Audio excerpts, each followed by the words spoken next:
Her husband, a chiropractor, was poisoning her the entire time, and all for her insurance money. Hannah Mann began feeling extremely sick, nauseous, and dizzy for months until she decided to finally go to the hospital. After tests were done, doctors found that she had large amounts of lead in her system, approximately 8 times higher than the safe limit. Immediately, they knew that she was being poisoned. They then find out her husband, Brian, was giving Hannah supplements that were laced with lead. And get this, he got this lead from the clinic he worked at. So earlier that year, he remodeled the x-ray room at his office and removed the old walls, which were lined with sheets of lead to block radiation in the x-ray room. He took this lead, crushed it into powder, and put them into capsules and told his wife they were immune supplements. The amount of work this man did, instead of just divorcing his wife, I will never understand. Hannah was so sick, they had to temporarily paralyze her because any slight movement could have dangerously tipped off the pressure to her brain. They then find out that Brian took out multiple life insurance policies on his wife of over $1 million just days before she was rushed to the hospital. It gets even worse because during sentencing, he was nearly laughing and the judge sentenced him to life in prison. The judge was so disturbed from this case and Brian's lack of empathy that he asked that when he's up for parole, he wants to personally be there to testify against him. I am so concerned for this man on TikTok. It's really giving, like, how far would you go just for a video? He hangs out with these, like, random indigenous tribes, and apparently these are the guardians of the tribe that he was hanging out with. And he calls this tribe the scariest tribe in the country in the video. Like, is he not concerned for his safety? Not that the tribe itself is, like, necessarily dangerous, but, like, these people don't speak the same language as him. They don't know what he's doing, really. Like, he's making TikToks, but like they don't have like technology and stuff in their tribe. Like they don't really know what's going on. And it seems that his account is like dedicated to making videos like this. Like he has been with many different tribes. And it's like, do they even understand what like the phone is? I just have so many questions. And then in one of his videos, he was like, I'm hanging out with like these cannibals. And I'm just like, you are not a part of their tribe. Like, that could be really dangerous. Not that these people are necessarily dangerous. They seem really sweet, like letting him in. You just don't know because you can't understand them. You're speaking a different language. Come over here for more content. It really helps when you interact. Creepy Unsolved Mysteries Part 1. In 1959, 9 ski hikers went on a trip in the Ural Mountains. It was located in Russia, and on their last night, they set up camp and had dinner. But that night, when they went to bed, they were never found again. They had sent the rescue team, and when they finally found the group's tent, it was ripped open from the inside with footprints everywhere. Some of the footprints were boots, socks, and bare feet, which is weird in cold weather. They followed the tracks and found 2 bodies, which were just completely naked in their underwear. Over the next couple of months, they found the rest of the 7 bodies. One body had brutal force to the head like it was beaten. Some even had chest fractures. They said the injuries to those bodies were equivalent to people who got into car crashes. One body was even missing its tongue, eyes, and lips, while another body had strange high radiation on its clothes. Was it aliens? A science experiment gone wrong? A crazy tribe attack? It's still a mystery to this day. What do you think? Comment below. And like this video if you want a part 2. This is the story of Ghost Boy, the man who was trapped in his own body for 12 years. Martin Pistorius was a 12-year-old boy growing up in South Africa when he went home sick from school one day. But sadly, Martin never got better. His body weakened, he lost control of his muscles, and he was left unable to communicate. Doctors said that he had a neurodegenerative disease and told his parents that he was unaware of the world around him. But that was completely wrong. He said that for over a decade he was awake, but no one noticed. He was constantly abused by his caretakers, sexually, physically, and mentally, and was even told by his own mother that she wished that he was dead. This all changed when one day a caregiver realized that Martin was actively trying to communicate with her, and suggested to his parents that they have him retested. And his parents were absolutely shocked by the results of the test.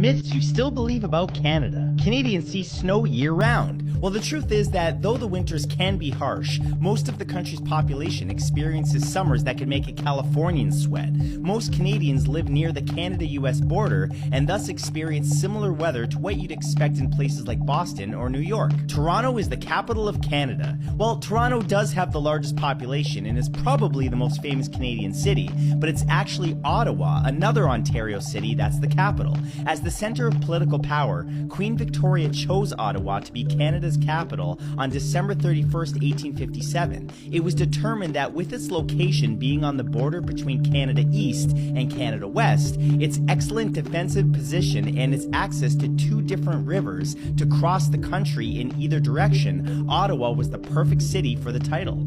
Weird things Americans do that other countries don't understand. Leading the pack, we have using America or Americans to describe anything about ourselves, like I just did. If you grew up in the US, you would assume that using America or the United States are interchangeable. The rest of the world does not agree. We aren't the only America out there because there's a lot more to North America than us. There's also South America, and that's why everybody else refers to us as the States. Next up, we have tipping our servers. Not tipping your server in the US is often frowned upon, but in other countries, it's not expected and sometimes considered rude.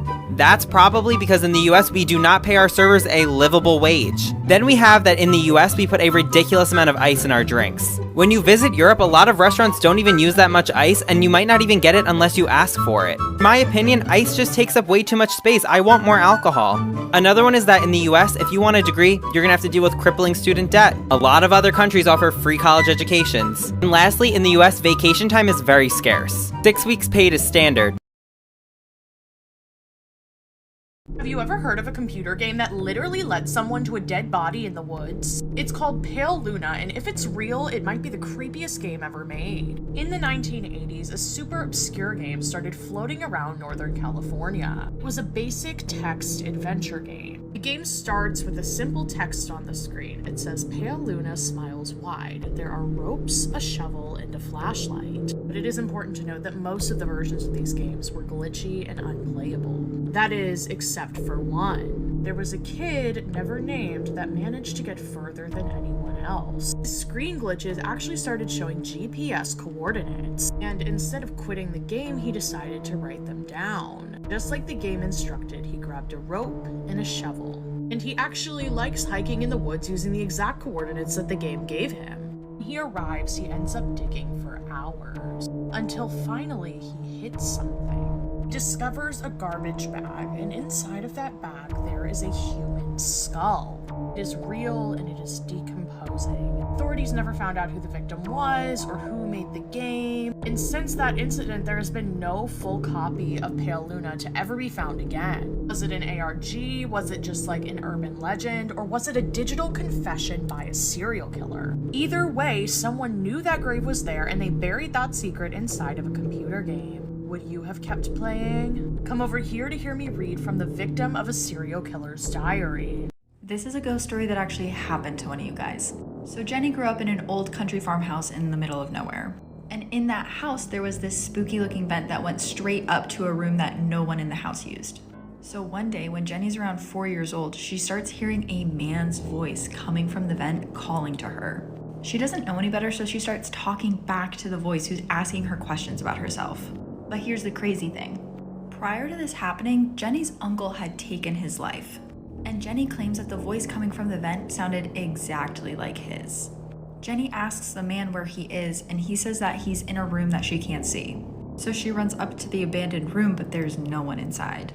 Is this supernatural, or was there really a grown man upstairs talking to a child? We talk about this and another ghost story on the Haunted Houses episode of my podcast. You shouldn't go through life any longer without knowing this. There was a 9-foot great white shark back in 2003 that was tagged by scientists. Just a couple of months after this, the tag was found by a beach 2.5 miles from where the shark was originally tagged. When they pulled the data from the tag, it showed that the great white abruptly dove to depths of 2,000 feet and lower, which means something else swallowed that 9-foot shark whole and went down to the bottom of the ocean. There was a man who hired his neighbor to impregnate his wife and then sued him after 72 failed attempts. He paid $2,500 for his neighbor. Okay. Tom Cruise has been blacklisted from buying a Bugatti. He's actually apparently been banned since 2006 because on the red carpet, he struggled to open the passenger side door in front of cameras, and that moment was everywhere. So now he's on a do not sell list for the entire company. That's kind of hilarious. Chris Hansen was on a podcast a couple of months ago and was asked the question, have you ever caught a female predator? And he said, never.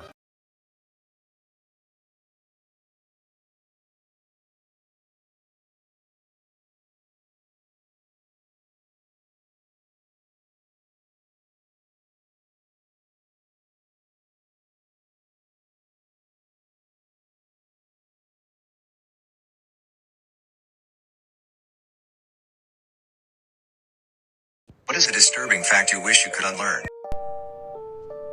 I'm giving y'all a chance to scroll, especially if you have kids, especially if you have a baby. Oh wait, you're still here? Alright man, don't blame me, this is on you. If there's one animal you should be afraid of in this world, it's not lions, tigers, bears, sharks, it's none of that. It's actually the one that looks the most like us. I don't care who you think you are, a chimp will really tear your arm off and beat you over the head with it. And chimps will actively hunt other animals like bush babies and red colobus monkeys.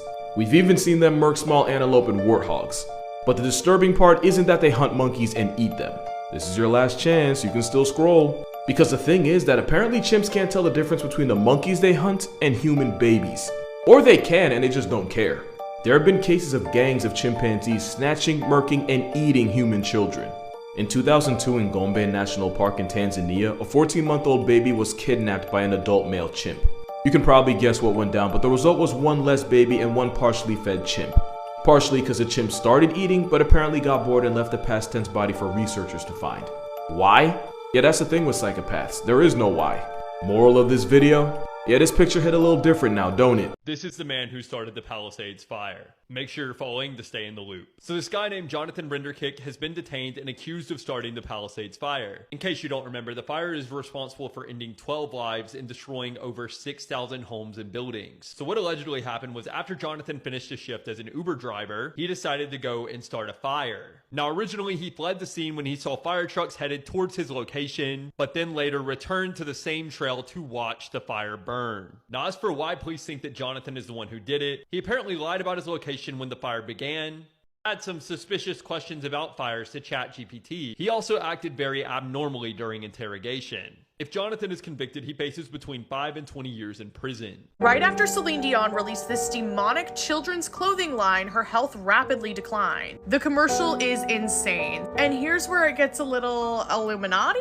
People didn't know what to make of this. This looks very similar to the Illuminati eye, and why is it on her hand? Now here's some photos from the Instagram. Nothing else, these photos are for shock factor. Now you need to check out the insane commercial. Our children, they are not really our children, as we are all just links in a never-ending chain that is life. For us, they are everything.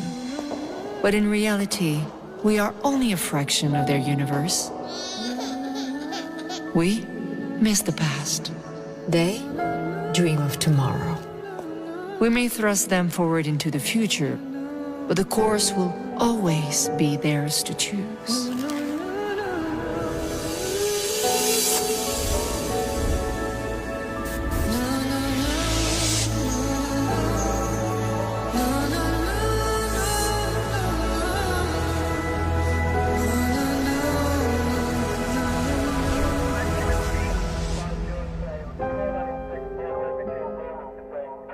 I can't believe they called security. I mean, oh, come on, I'm Celine Dion. I'm not spending the night in jail. Holy shit.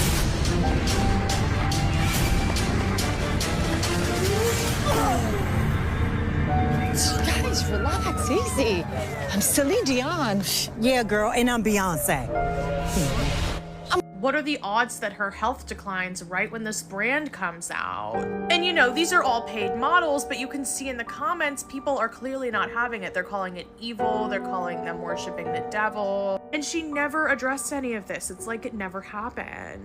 Come over here for longer freaky videos. videos. Let me show you some maps that are going to change the way you see the world. This first map shows the median house price in the United States in the year 2000, and this second map shows the median house price in the US in 2025. Where I grew up in California, $393,000 in the year 2000, that's almost $1 million in 2025. That's unfathomable to me. And in Florida, where I live now, $195,000 in the year 2000, and it's $412,000 now. This map shows the difference between how people say fireflies and lightning bugs, which I've never seen one in real life, so it doesn't matter to me. Shout out to Owl City Fireflies, though. This map shows how North Dakota and South Dakota have very eerily similar populations as North Manhattan and South Manhattan. Any colored area on this map is where at least 5% of the population of that area uses public transportation. Orange is 5 to 10%, where red is 10 to 20%, and over 30% is the dark red, which we have one area, obvious. I've never been to Australia and would never have known this, but apparently you can drive for 38 hours in the state of Western Australia and still be in the same state of Western Australia.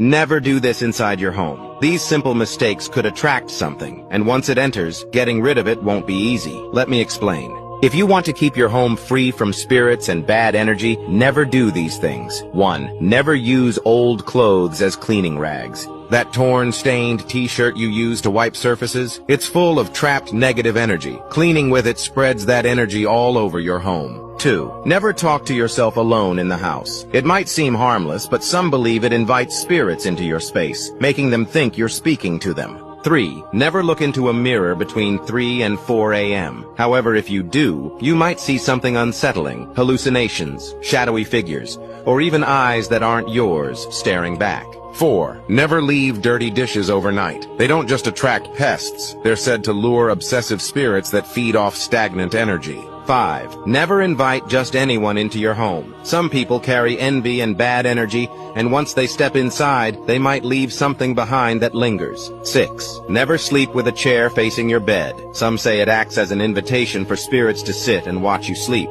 Still think these are just superstitions? Or will you start paying attention before it's too late? Let me know in the comments. This is never-before-seen footage showing some of the first migrants being removed from the UK and flown back to France under their new one-in, one-out deal. Keir Starmer announced in July essentially a migrant swap agreement with France. Under the scheme, the UK will detain and send back those arriving in the UK on small boats without having their asylum claims processed. And for every migrant sent to France, France will send an equal number back. But, crucially, France can only send the individuals back who have passed security checks and haven't tried to enter the UK illegally before. And now the footage you see here is from the second ever return flight which arrived in France earlier today. Now the government has revealed that since this treaty was agreed, the total number of those returned to France is 26 and the total number returned to the UK is 18. Compare that to the total number who have arrived in the UK illegally in the first 6 months of 2025. That number is 49,341, and 88% of those arrived on small boats. So despite the UK's Home Secretary promising that these flights are now ramping up, many question the impact this scheme could have considering the scale of the problem. And the thing is, the bar's not even that high, because the previous government's migrant removal scheme cost a whopping £700 million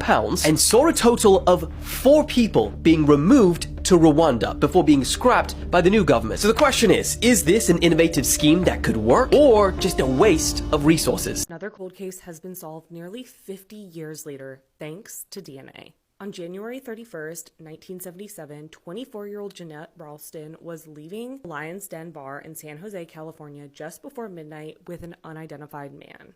The next morning, Jeanette's body was found in the back seat of her parked Volkswagen Beetle. She had a long-sleeve dress shirt tied around her neck, and an autopsy confirmed that she had been strangled and essayed. There was evidence that someone attempted to set the car on fire, but it failed. But unfortunately, despite the evidence being preserved since there was no fire, Jeanette's case went cold and remained that way for 47 years. There was DNA evidence found on the shirt and under Jeanette's fingernails, but over the years that led to no match. There was also a latent fingerprint left on a pack of Eve cigarettes in Jeanette's car, but once again, this never had a match. According to investigators, the evidence had sat idle in the case file for decades, but in 2018, there was an upgrade to the FBI's fingerprint search algorithm, which allowed for more accurate and expansive matches, and this ultimately reopened Jeanette's case. Deputy DA Rob Barker said that in 2024, they, quote, threw a Hail Mary by running all of the prints from the crime scene through the FBI database one last time. And that decision was pivotal for the case. In the summer of last year, the San Jose police fingerprint examiners notified investigators that they had a match. And now, 6 months later, investigators have arrested their perpetrator, Ohio man Willie Eugene Sims. 69-year-old Sims was arrested in Ohio and charged with the murder of Jeanette Ralston. Investigators learned that in 1978, Sims was actually convicted of assault with intent to commit murder in Monterey County, California,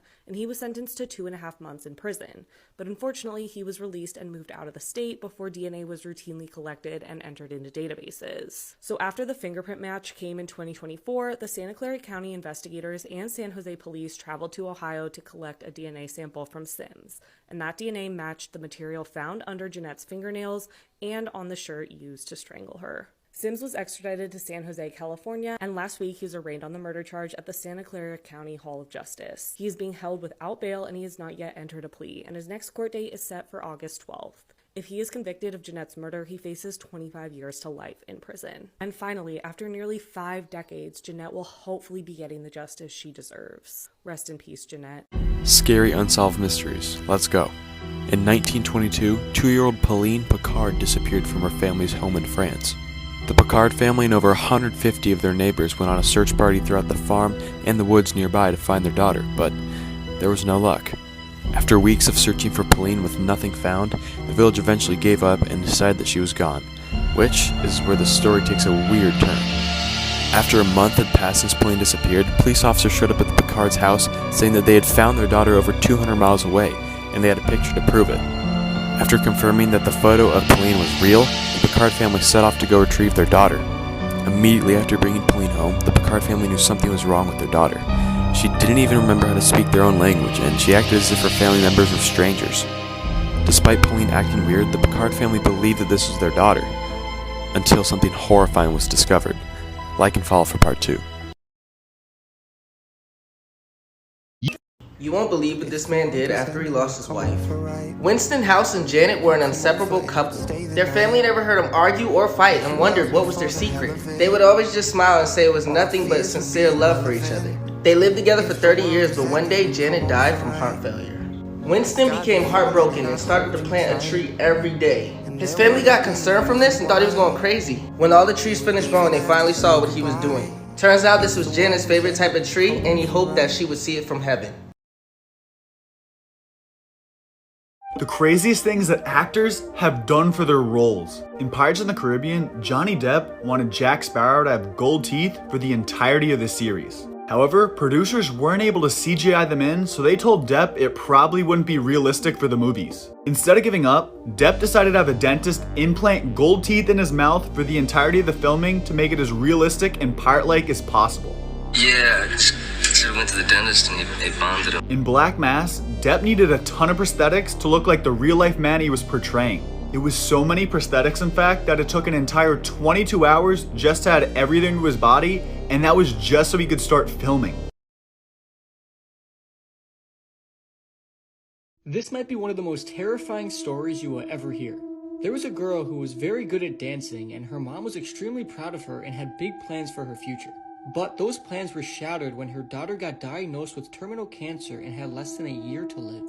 As the months went by, the girl's condition began to worsen and worsen. She was unable to walk or even stand up and spent all of her time lying in bed. One night, the mom was downstairs watching TV when she suddenly heard thumping noises coming from her daughter's room. She ran up the stairs as fast as she could and opened the door. She was shocked to see her daughter out of bed moving around. The girl was jumping and dancing around the room as if she was healthy again. The mom then grabbed her camera and took pictures until it was out of film. When the girl finished dancing, the mother looked at her face and her eyes were in the back of her head and she was very pale. The mother then took her to the hospital and she was pronounced dead. She was devastated. After the funeral, the mother was looking through the photos and suddenly began shaking and dropped the photos. In the pictures, there is a ghostly hand holding the girl by the head, forcing her dead body to dance.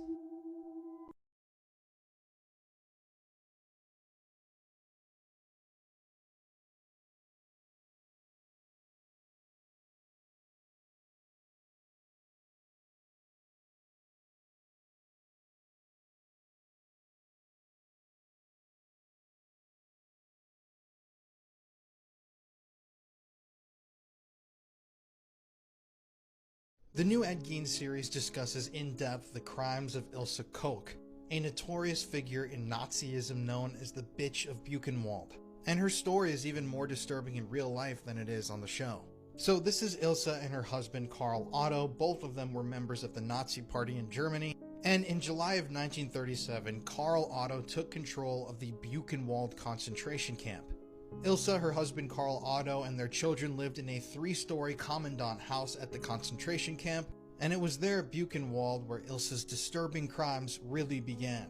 After the war ended, Ilse was accused of selecting certain Jewish prisoners to be killed specifically for their skin, and she supposedly had decorative objects like lampshades and book bindings made out of the Jewish prisoners' human flesh.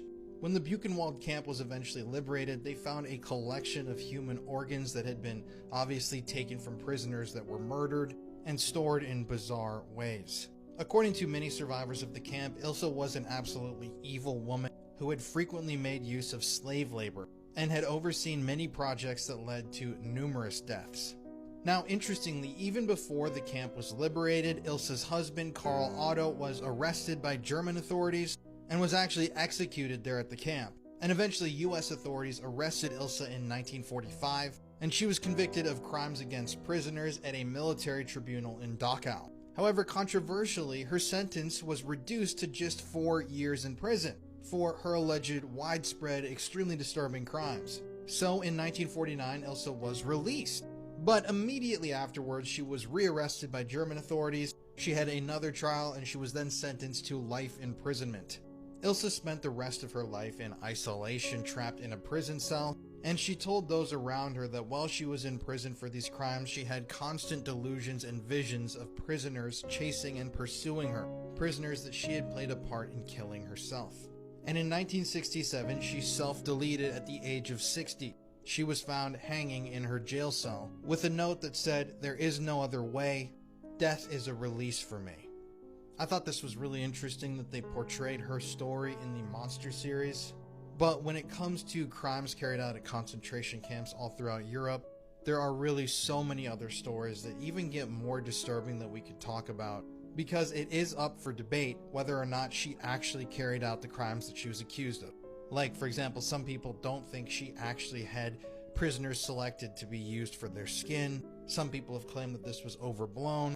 But the real truth of the situation, I guess, continues to remain buried to this day.